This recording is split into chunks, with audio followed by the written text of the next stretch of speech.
Intermittent fasting can improve the length and quality of your life. Think about it. If humans got weaker without food, we would have gone extinct a long time ago. Your body goes into apex predator mode when you take breaks from food, which makes intermittent fasting a very powerful strategy for overall health and performance. It can help you lose weight, it can help you improve your heart health, it can boost your brain function, and it can significantly reduce your risk for dozens of different diseases and even cancers. And best of all, it's free. But if you're going to use it, you have to be smart about it. So in this video, I'm going to break down the broader strategy behind intermittent fasting, but then we'll also get tactical to help you identify what the best strategy might be for you. I'll explain how intermittent fasting works, I'll walk you through 7 different types so you can find the one that best fits your lifestyle, and I'll share real-world examples from clients I've worked with that have incorporated fasting as part of their programs. And if you're new to fasting or you've tried it and struggled with it before, make sure you stay to the end because I'll cover some tips that make it a lot easier. And I'll also answer some common questions. Doesn't fasting put me at risk of losing muscle mass? Or won't I feel extremely low energy if I don't eat? Before we dive in, this needs to be said. Fasting is not starvation. The definition of fasting is simply to go without. So you can fast from anything: food, alcohol, social media. In this video, we're talking specifically about fasting from food. And whenever I mention your eating window, I'm referring to the time between your first meal and your last meal in a 24-hour period. Let's get into the different types of fasting. The first one is 12-12. 12 hours where you're eating, 12 hours where you're fasted. This might mean your first meal's at 7 a.m. and your last meal's at 7 p.m.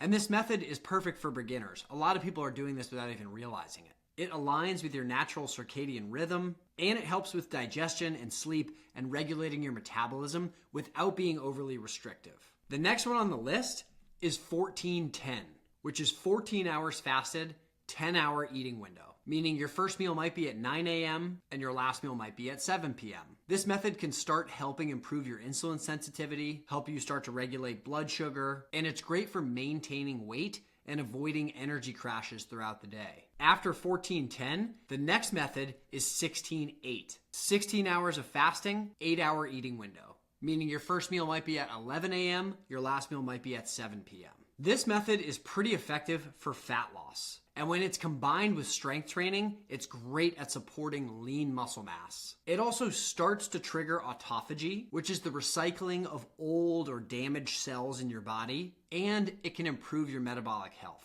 I've personally found this one to be the most sustainable on a regular basis. And it's probably the most popular or the one that's most commonly referred to as well. The next one is 24. 20 hours fasted and a 4-hour eating window. So your first meal might be at 3 p.m. and your last meal might be at 7 p.m. This method is very effective for boosting fat burning. It also can help you regulate and adjust your hunger hormones pretty quickly. And this is where you really start to see an increase in focus and mental clarity. So it can be great for very busy days where you need to be productive. Once you get beyond 24, then you get to OMAD, which stands for 1 meal a day. And in practice, this might look like just eating one big meal at 4 p.m. every day.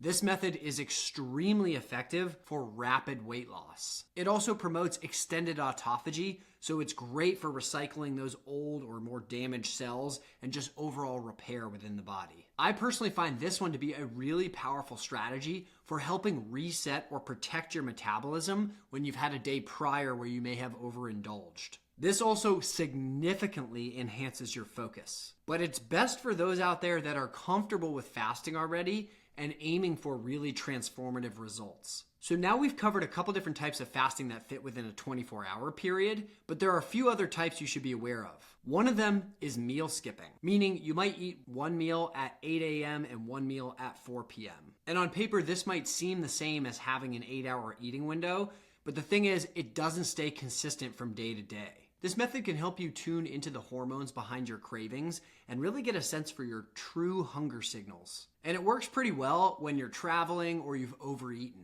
So it's useful in certain situations, but I haven't found this to be the best long-term approach just because it's really hard to get into a routine. And again, one day might look like this, the next day might look like having a meal at 10 a.m. and 7 p.m.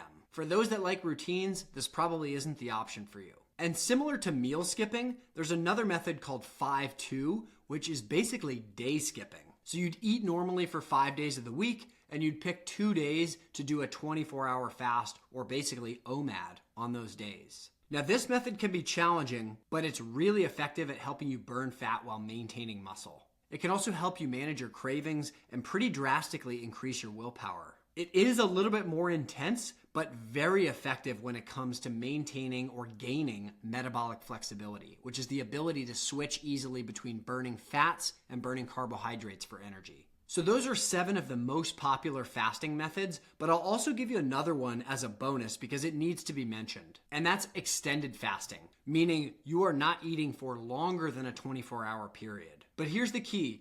If you go beyond 36 or 48 hours fasted, you really should be supplementing with some electrolytes. Without them, you put yourself at risk of feeling very big swings in energy, potentially crashing or just feeling crappy or getting really bad brain fog. And when I mention electrolytes, even adding some sea salt to your water a couple times throughout the day can be really helpful. And I want to make one very important thing clear. Dry fasting, meaning fasting without any water, has no proven health benefits. And in fact, it's a really bad idea. So stick to at least consuming water, add some electrolytes or some sea salt if you're doing an extended fast. And if that's really challenging, you can even do a modified extended fast where you allow yourself to drink some broth throughout the day. So now that we've covered the 7 different types of intermittent fasting and covered extended fasting, let's get a little bit more tactical here and I can give you some quick tips that'll help you make fasting a little bit more easy on yourself. But really quickly before we get into that, I do want to show you a couple examples of how powerful this strategy is for your metabolism. Almost every client I work with that has weight loss as a goal, fasting is part of their program. Here are just a couple recent examples. Austin lost 25 pounds in the first 3 months. Craig lost 20 pounds in the first 40 days, and that was even over the holidays. Eric lost over 40 pounds in 5 months without changing anything about his exercise routine. And you don't have to take it from me. You can hear a couple examples straight from clients. After working with Andrew for about 2.5 going on 3 months, I went from 220 pounds. I am down to somewhere between 193, 197, depending on water weight. And my blood pressure for the first time in my adult life is in the normal range again. My blood panel's trending in an awesome direction. 6 months? You've lost over 50 pounds? Yeah, 60 pounds. Yeah. That's amazing, dude. You should be hanging your hat on that and really leveraging that for motivation continuing to go forward because you can absolutely keep that trend going. Overall, feeling good. These numbers have motivated me more. Just going to keep going. I want to get everything even better. So, did I see you weighed in at what, 208 today? yep, still moving in the right direction. So you've officially lost over 20 pounds in the last 40 days. I was just doing that math. Yeah, that's solid. That's awesome. And your blood pressure looks great too.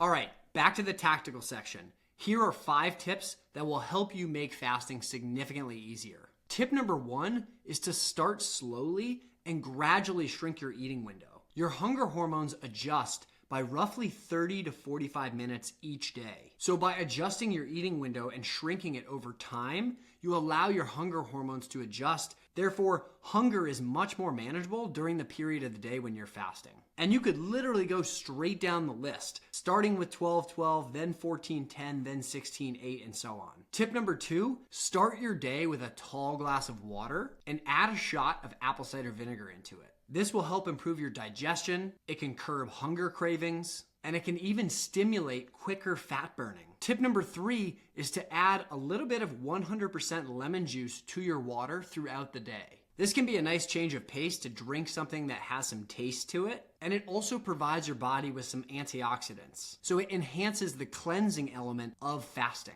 Tip number 4, I already mentioned, which is to add some sea salt to your water throughout the day. This is especially helpful if you're new to fasting, as it will help you replenish and maintain your levels of electrolytes so that you'll keep balanced energy levels throughout the day. Plus, if you add that to the water with some lemon juice, you make kind of a nice at-home Gatorade. And tip number 5 is to drink some black coffee or some unsweetened tea with caffeine throughout the fast. You just want to make sure you don't add any creamer or any sugar. Caffeine can suppress your appetite, so having some black coffee or tea during the fast can help reduce your hunger before your first meal. And it also helps you stimulate more fat burning. Just one word of caution, I would try to avoid drinking caffeine after noon, 1 p.m. at the latest. Because whether you realize it or not, it will disrupt your sleep a little bit. Now, I commonly hear people ask questions, won't fasting lead me to lose muscle mass? Or won't I feel extremely low energy if I don't eat? Your body is a finely tuned machine.